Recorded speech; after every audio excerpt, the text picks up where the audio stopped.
All right, guys, let's check out a new model that's in pre-order right now with Maen. This is the Manhattan 37, obviously indicating the 37 millimeter. The Manhattan, maybe because of its sophisticated yet wearable type design. So let's get right into it. We're looking at a 37 millimeter case. The lug to lug is about 47 and a half.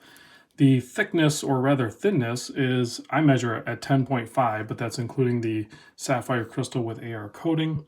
And then you have a push-pull crown. You're going to have 50-meter water resist. This one has a really nicely integrated bracelet into the case.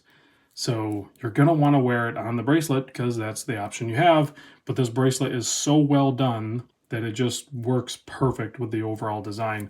Butterfly clasp, but you have the short enough links that you will be able to get a good fit on this one, no problem.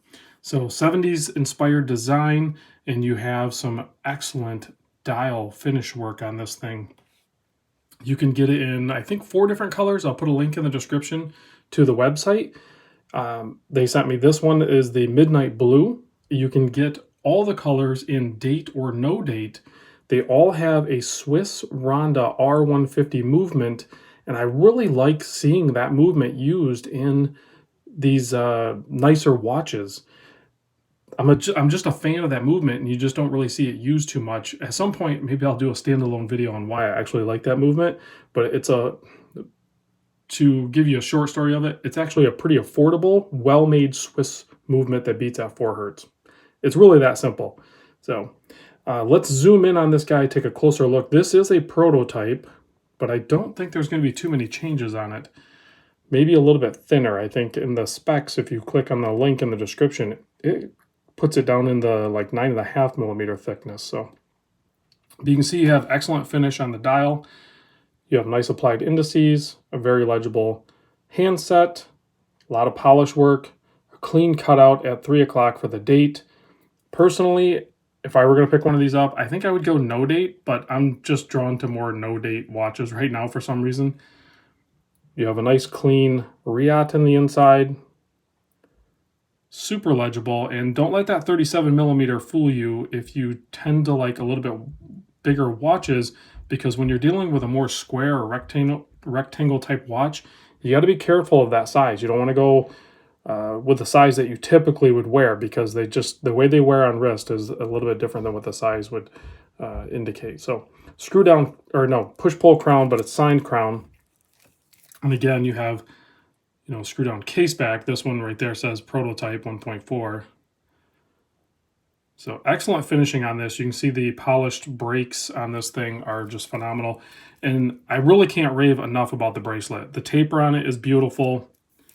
The flow of it is beautiful, and it's fully softened, meaning that there's 0 hot spots on it, and it collapses in on itself. It has screw pins. Probably going to want to use about a 1.2 screwdriver to operate it. If we zoom back out, we can look at the butterfly clasp. Very clean and integrates nicely with the bracelet. You can see it has that constant flow going through the bracelet. And then with these flat brushed surfaces, you can see the light play on this thing. It just dances with light.